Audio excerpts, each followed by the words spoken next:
Joining me on the True Lens podcast today is Phil Jents, Communications Manager for the City of Cottage Grove, professional connector of people and information, and one of the familiar voices behind the Grovecast podcast. We'll talk about what's happening around town, how the city keeps residents informed, and maybe even cover what it's really like to be the guy who always seems to know what's going on in Cottage Grove. Welcome to the True Lens podcast. Local stories, True Lens podcast. Rolling in 5, 4, 3, 2, 1. You telling them. Well, thanks for tuning in. Like I said in the intro, my co-host today is Phil Jents. Thanks for coming to the show, Phil. Thank you for having me, Ann. Now, you are the communications manager yes. for the City of Cottage Grove. You got it. Was that a job that, when you were a kid and people asked you what you wanted to be when you grew up, were you like, I want to be the communications manager for the City of Cottage Grove? Thinking back to my vision boards in kindergarten, I think really young me would I had a very stereotypical, I want to be a firefighter right. And maybe I still kind of do. Yeah. Which well, maybe that's why maybe that's kind of why I'm doing what I'm doing. Yeah. I get to be a little bit of everything sometimes. You can hop in the fire truck people. I wanted to be a firefighter. I wanted to be a pilot at one point in time. Oh. And then I needed glasses in 3rd grade. So that very quickly wasn't going to happen. Until 3rd grade, I was like 4. Yeah, it was, I'm a long time glasses nerd. It's all right. So, that's right. That's in now, It is, yeah. Yeah. It is. Yeah. But no, it's not anything that was probably even remotely on my radar until much later in life. How did you get into government communication? In a previous life, I worked on various community issues. I used to live in Duluth, Minnesota. Great place to be and visit and live, as is Cottage Grove and the Twin Cities, just in different ways. I worked on various political campaigns and did some field organizing, which is another way of just community organizing, kind of recruiting volunteers for various issues and things like that.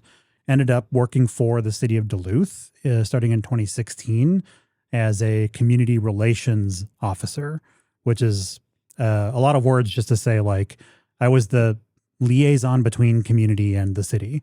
So communications. You very similar or very close to it. You have a problem with a pothole in your community or you need a birth certificate, you don't know what to do. Guy. I would help kind of navigate people through that. Yeah, and then you don't actually help anybody with those actual situations, but you connect them to the person who can help them, right? Sometimes you help them. It depends on the issue, though. Yeah, it very much was. But you're not out there filling the pothole. No, thank goodness. Yeah, you don't want me out there. I think you could do it. I'm sure I could figure it out, but do you want me watching YouTube videos figuring it out, or a professional who's been doing it for a long Wouldn't that time? Be funny. You're there with the truck. You're like, hold on, I got to see the next segment here. Hey Siri, how do I use a shovel? GPT. But eventually I did get an actual communications position for the city of Duluth, which was fortuitous because learning city government through that work, you have to learn these systems to help people out, to help point people in the right direction or to get them the information that they need or answer their questions. And so I was able to really get in and kind of get my, hands dirty, so to speak, and learn how city government functions, because you can't really help people if you don't know, or you at least have to find out. And one thing led to another and got a job in communications, and then went from kind of directly helping people, you, Ann, have a question and I'm helping you answer it, to now I'm, more communicating that broadly through social media or the website or whatever. And so did that for many years. And then a job down here opened up, and I was born and raised in Cottage Grove. So was kind of neat. Hometown fella. Kind of neat to come home and do the work I'd been doing for quite a while, but now in my home turf. So there's something about Cottage Grove, and I've said it for years because I also grew up in Cottage Grove. Right.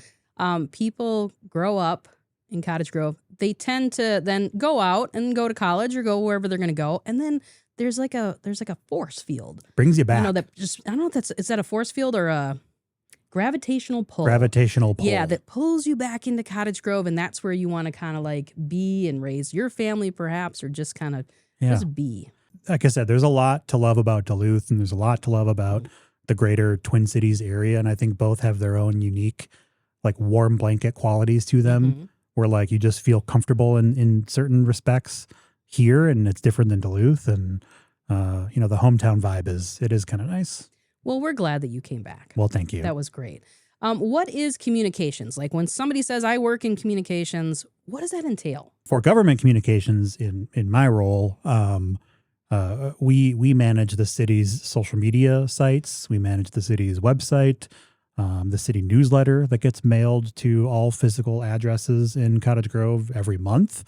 And then we do all sorts of things that may be more or less seen depending on maybe how active you are or how often you go to city council meetings or public meetings. Things like helping people prepare their PowerPoint presentations, or maybe their public remarks at a ribbon cutting, or a speech at a chamber event, or things along those lines. Very fortunate to have some incredible people who work for the city who are subject matter experts. I mean, we kind of joked a little bit about like, well, sometimes you're not directly helping, you're kind of just making connections and pointing people in the right direction. Well, myself, Alexa Anderson, and Courtney Persig is our communications team. They are the super team, the squad. The squad. They are the squad. They are hardworking team. They're hardworking. Yeah. They're professional. They're wicked smart. They're dedicated. But we ourselves are not city engineers, and we're not firefighters and police officers and plow drivers. You don't want us out there filling the potholes. You want the people who know what they're doing. And so we're very fortunate to like work with those subject matter experts. So we can't take, anywhere near all of the credit for like the information that exists on the website or on social media, because it is coming from the very smart, very capable professional minds of people that we work with. Gives it kind of a uniform look. When you see it, oh, that's communication from the city of Cottage Grove. Yeah. Ideally, it is going to be, branded and consistent, and speaking with, as close to one voice, which kind of means, like you said, like it is following a certain consistency, so that it isn't just nice to do that. It sometimes is actually critically important. And so if we have an emergency or a crisis, the city put out a boil water notice because something happened. Or it's, well, I thought I heard so-and-so said such and such. Yeah. It's like, is this an official voice? Is it coming from one source, and so on. So it isn't just for the sake of branding niceness. It also does play a point in, hopefully earning people's trust and speaking with a credible professional tone. Well, and you kind of touched on it, but, you have, Facebook and Instagram and YouTube, LinkedIn, I believe, right? We are on LinkedIn, yes. Yeah. Let's talk about Facebook just real quick before we go into like our first segment here. Cottage Grove has a very popular Facebook page. You have like 14,000 followers, which may not seem like, it's not like 100,000 where it's some other, but that's a large following for a city. We're not influencers. You're not influencers. We're not out there selling, I don't know, surfboards. I couldn't think of. I don't know if surfboards would sell in Cottage Grove, Minnesota. What do influencers sell? I couldn't think of it. Whatever you're willing to pay them to sell. Right, that's true. So why do you think the Facebook page in Cottage Grove is so popular with residents? It's a good question. I started in this role in September of 2024. And so I cannot even begin to start to take credit for work that was done prior to me being here. I'm sure we all have things that we like to see and scroll on social media, people that we follow or content that we like. City government information probably isn't on like your top 10. And it's definitely on my top 10. Maybe you're the wrong example. Honestly, I every city I've lived in, I've liked their Facebook page because I want to know what's going on. Well, I appreciate that. I'm a government dork, and I'm not saying you are, but that's a compliment. I don't take that as offense. That's fine. I always tell people like I'm a big municipal nerd. But the point being, I think it can take a long time for a city government social media audience to form, because the information that's being put out there, not universally, but probably across a lot of different communities, a lot of different city social media sites. It ranges from pretty boring. It's just information that people need. Right. It might not be super flashy. And sometimes it might be funny or interesting or quirky if people are being creative with how they're putting information out there. Point being, you're not necessarily getting hundreds and hundreds and hundreds of new followers like every day. It's more of a slow burn. And so I am proud, though, that in the last couple of years, especially, with the help of True Lens, because you guys help us do a lot of really incredible videos We love to make for your the videos. studio. Yep. We love videos too. Yeah. And we love the videos that you all do. You have an incredible team. Speaking of super smart subject matter experts, very professional, very creative. Like, you all have a great vision for how to make something cool and interesting and fun, or you're really good at translating our bad descriptions of like, hey, I think I'm communicating what we want, and Then we go, well, how about we say it this way? and you guys And have a good way of translating okay. that. But also we've done a very intentional focus on creating more like DIY videos with just a cell phone and a tripod, and sometimes they're very straightforward, and sometimes there's a little more production behind Yeah, them. you're giving a lot of updates on the 80th Street construction, and Right. local construction, which I think is great to give people. And people will still say, well, nobody told me this road was closed. You're like, well, didn't you watch that video? Right. I just posted it. But that's a real problem you're kind of always trying to solve for, is what good is the information if no one's seeing it? Right. And so we don't expect that all of a sudden in a week or a year we're going to have 10 million followers. The city of Cottage Grove has something around the order of 44 or so thousand people. So that's just never going to happen. Right. Well, and everybody consumes information in different ways. 100%. And that's why you have all these different avenues. The newsletter, you have the cable channel, you have YouTube, you have Right. Facebook, you have Instagram. Everybody's, some people you'd have to knock on their door and have dinner with them and tell them what's going on. Right. But I mean, that might take a while. But You're trying to pull a lot of different levers in a lot of Yeah. different ways to make sure that people see it. And so, well, you may have not been here when the Facebook page started, but you were here when Cottage Grove started their very first podcast. so true. And let's talk about that. So the Grovecast, we're gonna see a clip to show people kind of what the Grovecast is. It's an audio only podcast. Why don't you explain what's the point of the podcast? What's the concept? So the whole point is making city government more accessible to people while also humanizing government. It's not every day or ever that you're going to sit down and have coffee with a city councilor or a mayor or a city administrator or a police chief or city engineer or whoever it might be. I mean, some people might be doing that, but odds are 44,000 people aren't reaching out Probably not. to the Yeah. police chief to have coffee, Yeah. right? And so we thought it would be a great way to make government more accessible in a shorter format. So they're 20-minute episodes. You can listen to it, during a commute to work, or maybe while you're doing chores at home, or maybe even while you're at work with an earbud in. Working out, You're working out. You want to learn about city government That's because you're a right. big dork like I am.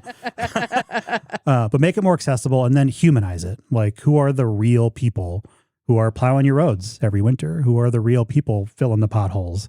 I know enough about a lot of different things to be dangerous, but I am by no means the expert. And would you rather have an expert talk about something that they're an expert in, or like Phil, who knows this much about the topic and is just kind of doing his best? You know the questions to ask, and along with your co-host Emily Schmitz. Yep, Emily Schmitz. She is the community development director, correct? That's For the correct. city. And some people might think, why did you pick the community development director? But she's really funny. She's really funny, like the right personality, like funny, engaging, and also knows a heck of a lot. As the community development director, she's got her hands in a lot of different projects and has a unique understanding from that side of things, of having developments go through the process of city government. And so she's a fantastic co-host. I was very fortunate that she said yes to me asking her one day. Well, let's take a look at the clip so we can get to know what the Grovecast is all about, and then we'll come back and talk about it a little bit more. Welcome to the Grovecast. I am your co-host, Phil Jents, the city's communications manager. And I'm Emily Schmitz, your community development director. I thought you were going to laugh me out of the room when I suggested recording a podcast with me, and you just jumped right in. And so I'm really appreciative of that. Yes, when you asked and you thought, oh, there's no way she's going to do this. And I'm like, why wouldn't I? What a fun experience. This was on your bucket list? It was not, but it is now. Yes. So with us today, Mayor Myron Bailey. Myron, what is something that folks just are like, that's what the mayor does? What I will share with you, which I think is kind of cute, is usually when I'm going into classrooms and or Boy Scouts, Girl Scout troops meetings, whatever, they all think, as the mayor, I live in this big mansion. The mayor's mansion. The mayor's mansion. The non-existent mayor's mansion. That is correct. That's great. Where's my limo? My Secret Service. Put that in the budget. That is cute.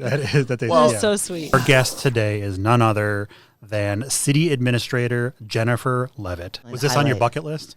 Oh, Recording it a podcast? definitely on my bucket list. It wasn't on mine, but then it was. Now I checked it I asked off. Emily, and you just went, nope. I did. I tell people I got to get back to record a podcast. You know, they look at me like, "How did you get into that?" I'm like, "Well, it's actually kind of fun. You guys should try." My bucket list usually involves travel in different cities and countries I want to visit. A very normal thing to have on a bucket list. With us today is the Recreation Services Manager, Molly Petrzuski. We make a lot of stuff. Yeah. We've been seen at Menards, I'm sure, a time or two, brainstorming some ideas because we need something. We want a spaceship for adventure camp, and we have a gaga ball pit. So the next thing you know, we have PVC hanging out the back of the truck, and we're zip tying a 30-foot parachute to it to make a spaceship. Yeah. And we're running extension cords to have fog coming out. So Community Engagement Sergeant Pat Nickel. Part of the reason why I became a police officer is to help those that couldn't help themselves, or just help families, not to just give traffic tickets or anything like that. Right? There's more to it. Yeah. Absolutely. So we've joked before about being an international podcast. Did you know that we have I think it's 12 or 16 listeners or downloads in Germany? Yes. Isn't that wild? Word spreads when there's something good, Phil. So if you're in Germany, France, Cottage Grove, wherever, thanks for listening. Pretty Right? cool. Spread the word. All right, so you're on episode 13, 14 of the Grovecast. Are we? Yeah, I think Wow. I was counting them, and I'm like, oh, I think you just recorded episode 13. You have listeners in 21 countries now. 21? 21 countries. Which We'd always laughed about kind of Germany and some of those random ones, but it's really spread. It's all over. I think you have Germany, Ireland, China, France, Brazil. I mean, that's just like the start of it. I would love to know, is it Cottage Grove residents, former, or maybe they're Right? on business traveling or serving something? in the military Yeah. or- I would love to know that. Yeah. I'd be curious. Yeah, I am curious as well as how is it getting picked up in some of those countries, because it is kind of very localized. Yeah. You know, both of our podcasts. Yeah, absolutely. Yeah. So I'd just be curious. You're very popular. Thoughts on the show, just in general?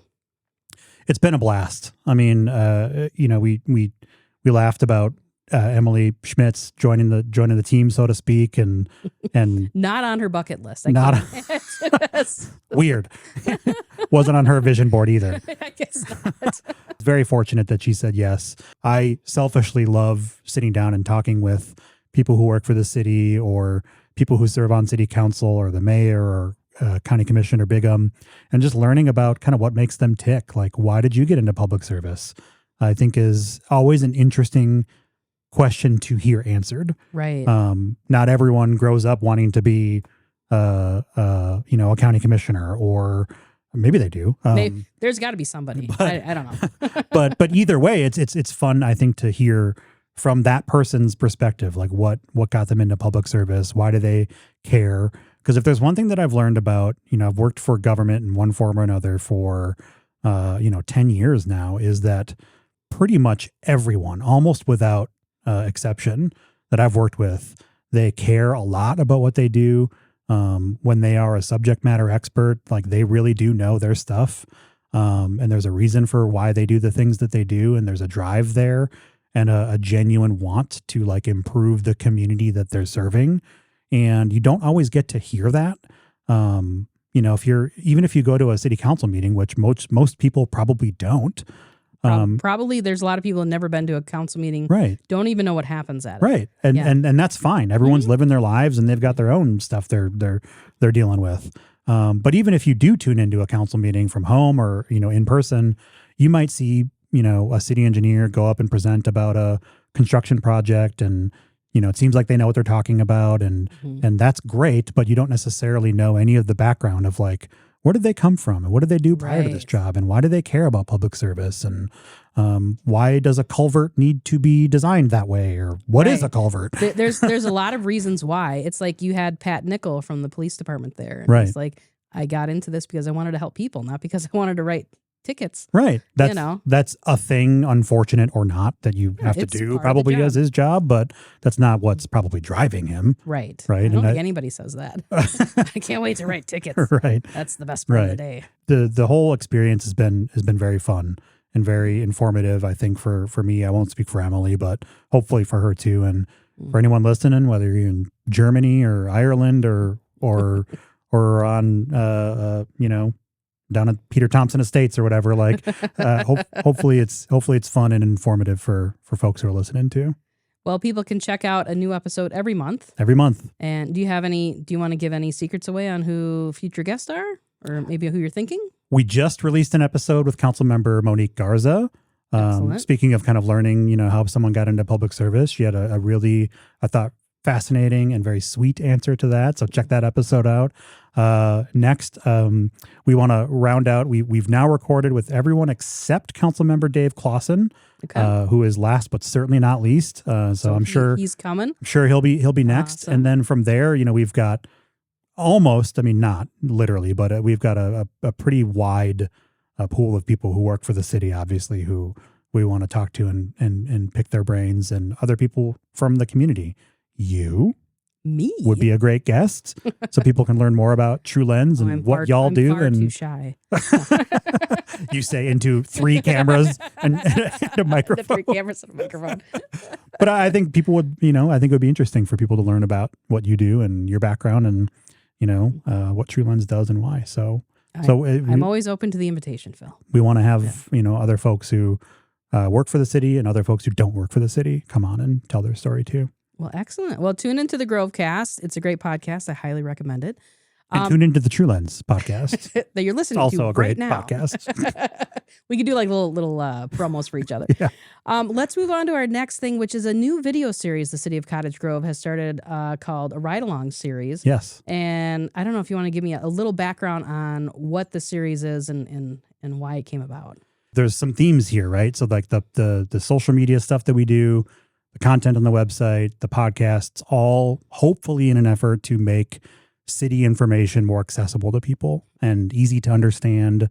Maybe, funny enough that it kind of cuts through the noise on social media that people will actually see it, humanizing government, right? And so the Ride Along series is absolutely just like another version of that. And we were kicking around ideas between our, Alexa and Courtney and I think with you and other people who work at True Lens and city staff of I think it came at our planning. Yeah. Like, wouldn't it be cool to, give people the perspective of riding along in a plow truck while it's plowing, the roads in the winter, or riding along in a fire truck while it's driving out, to something. Because that's a perspective that no one, unless you have those jobs, no one's ever going to see that. You don't get to go do that. Yeah, you don't get to see like from riding shotgun in an ambulance. At least hopefully you never have to ride in an ambulance. Right. And so we thought that would be a really interesting perspective while also, talking to the people who drive those vehicles, learning about the plow truck driver and the person who's driving the ambulance. And again, it's all just the same extension of what we've already talked about. What do you do? How did you get into this role? What does, public service mean to you? It's kind of like a podcast on wheels. Kind of is. Yeah. Or someone at some point made the joke about Cash Cab, if anyone's familiar with that show. Yeah. Oh, we should do that. It's got get lights. It's got Cash Cab vibes. We don't have quite trivia where you win like money or whatever, but it's kind of got those vibes. That might be a future pitch. Maybe. All right. Well, let's take a quick peek at a clip from the Ride Along series. Hi, my name is Bill King, and I'll be your host for an exciting new series here in the city of Cottage Grove, a Ride Along series, where we ride along with a member of the city team to give you a behind-the-scenes look at what they do. Today, I'm here with Tyler Milkey and one of our firefighter paramedics with Cottage Grove Fire. You ready to go? I sure am. Let's go.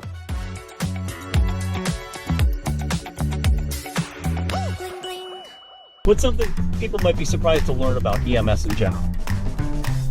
I think one of the big things is just the variety of things that we respond to. Anything from a paper cut or a cat scratch. Okay. All the way to somebody in cardiac arrest. So you were in an ambulance. What's the plan for future vehicles ride-alongs for that series? So Bill King, who's our fire marshal, speaking of, we mentioned Emily Schmitz earlier with the podcast and just like kind of being the right personality.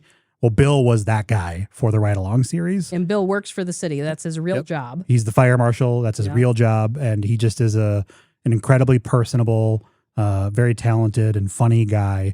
And he just struck everyone as like the perfect person to host this series, even for, ride-alongs that aren't like fire or EMS related. He'll still be our host for as long as we'll have him. And so future episodes, he'll be getting out of the fire department EMS world and getting into, I think they just shot an episode on some kayaks down at Hazen P. Moore's Park, just to sort of highlight Parks and Recreation, and because they're the department that runs the kayak rental trailer. I think there's still people that don't realize they can just go down there and rent a kayak and go on the backwaters of the Mississippi. I grew up in Cottage Grove. I had no idea that existed. Well, it didn't which exist. Is wild. It didn't exist till a few years ago. And my husband and I actually went out and then rented the kayaks, took them out of the locker, kayaked around. It was great. Beautiful down there. It was great. Genuinely beautiful. Yeah. Like, super cool to go down. And so I am very much looking forward to that episode. I think that one's going to be cool. I am too. From there, you name a city department or specifically like a city vehicle, and Bill could get in it and ride shotgun on a public works pickup truck riding around, kind of managing projects, a plow truck in the winter. Right now it's not winter, but soon it will be. No, it's not. And so, we're hoping to do a lot more of those to cover, kind of all the different trucks and vehicles that he can get into. I love it. I think it's a great idea, and I can't wait to see where it goes. Same. So, the last thing we're going to kind of talk about is ribbon cuttings and groundbreakings. The city of Cottage Grove has had quite a few over the past year. Let's just play a quick clip of some of those ribbon and groundbreakings that we've had. I'm Mayor Myron Bailey, and I'm here at Gerber Collision and Glass here in Cottage Grove. We're here to welcome Gateway Fiber. We are celebrating the grand opening of Casa Mia.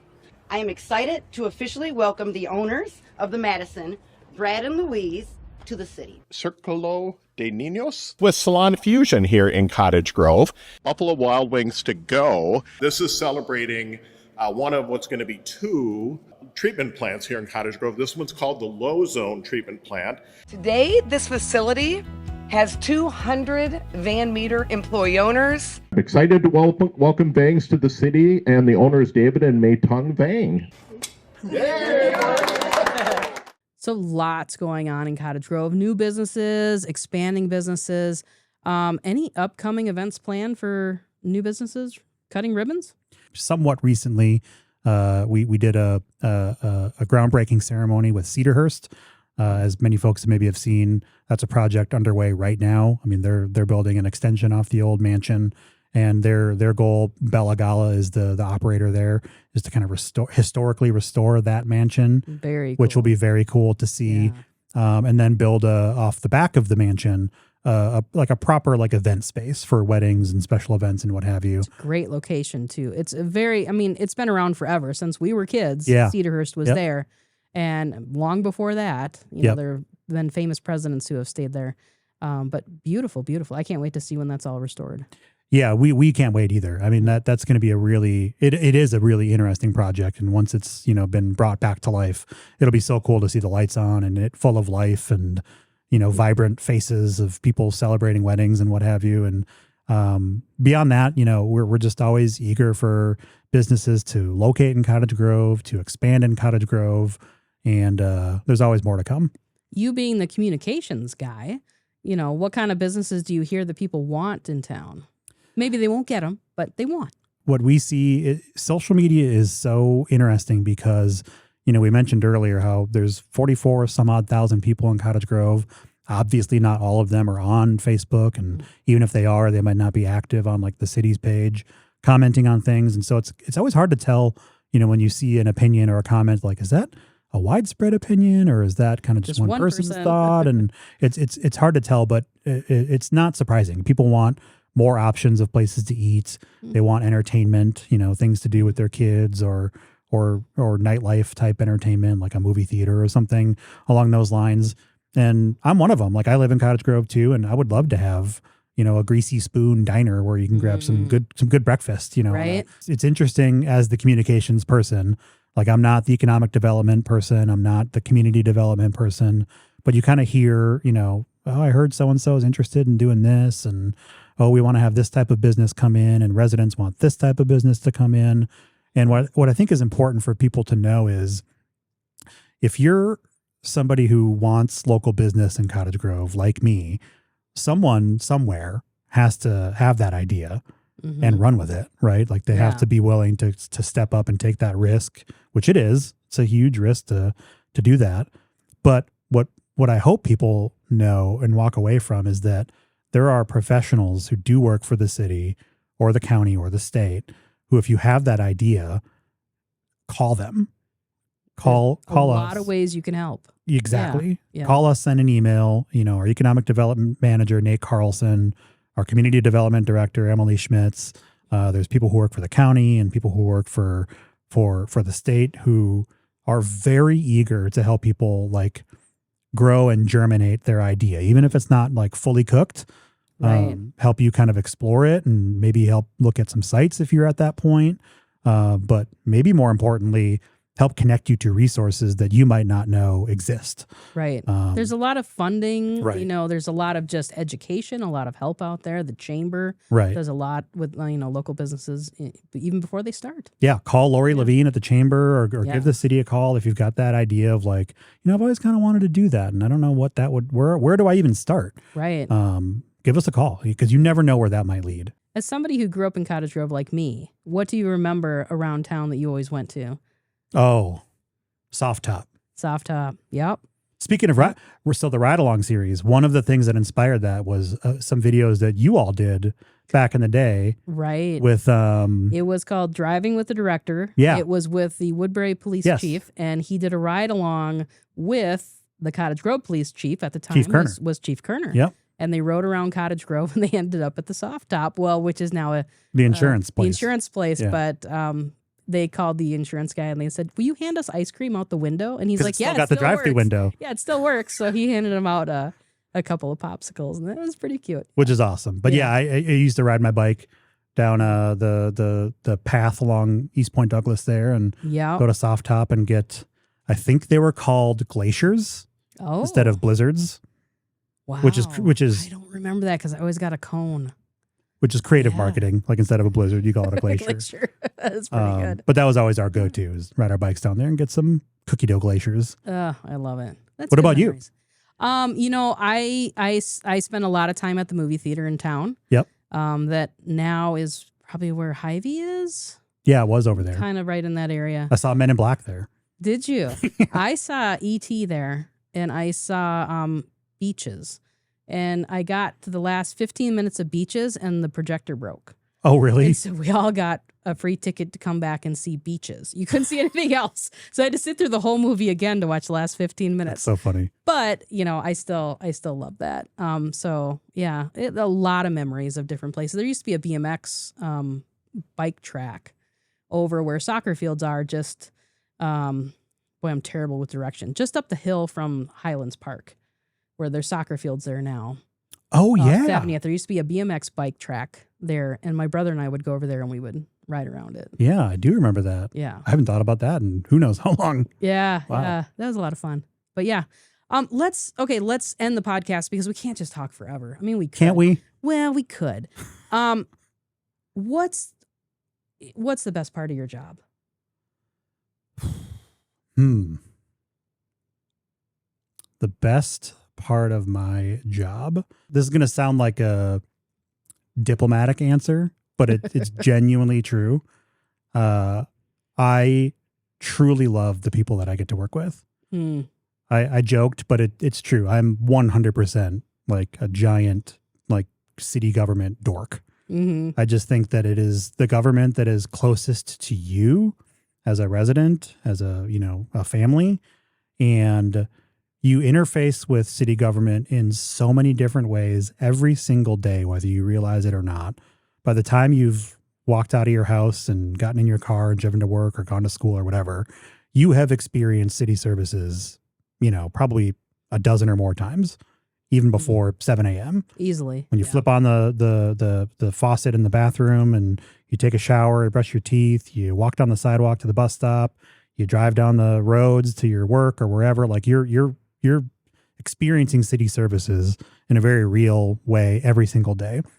And I mentioned earlier, almost without exception, every person that I've ever interacted with who's responsible for those services are extremely dedicated, very talented, very smart, very professional, and cares deeply about providing those services. In my roles that I've had, I've been very fortunate to work with those people. And it is so endlessly fascinating to learn about what they do and why. I totally believe you when you say that it's the people you work with, because I know a lot of the people you work with, and they're very dedicated. A lot of them have been working for the city of Cottage Grove for years, if not decades. And there's a reason for that. There's a reason for that. So I think that's a great way to end, unless you have any other final words you want to share. No, just thank you. I think everything that you all do at True Lens is, you make the people who are sometimes very reluctant to get in front of the camera and do videos. We do run into that. Yeah. You make them look and sound very good, and you're very professional and disarming in a good way. Like, you make people comfortable, and so thank you for everything that you do. If you're not following True Lens on social media, or you're not following the True Lens podcast, or all of the videos you do for Cottage Grove, Great Cloud Island, Woodbury, Newport, I didn't want to forget anyone. I think you got them all. Didn't you get 5? St. Paul Park? Oh, I thought you said that. No, St. Paul Park. that's the 5th one. Yeah. At any rate, follow those videos, watch those videos. You do amazing work. So thank you. Well, thank you very much. Our team is very talented, and we're very proud of the work that they do every day. So, and we love working with the city of Cottage Grove. Well, thank you. Well, thank you, Phil Jents, Communications Manager of the city of Cottage Grove, for coming. Thank you, Anne. Yeah. It's been a pleasure. Oh, and you can see us both on the Grovecast at, I don't know, some future episode. Right now? Should we just... Yeah, we're going to go. Emily's sitting in the back. No, she's not. All right. Thanks for watching and listening. Take care, everybody. Oh,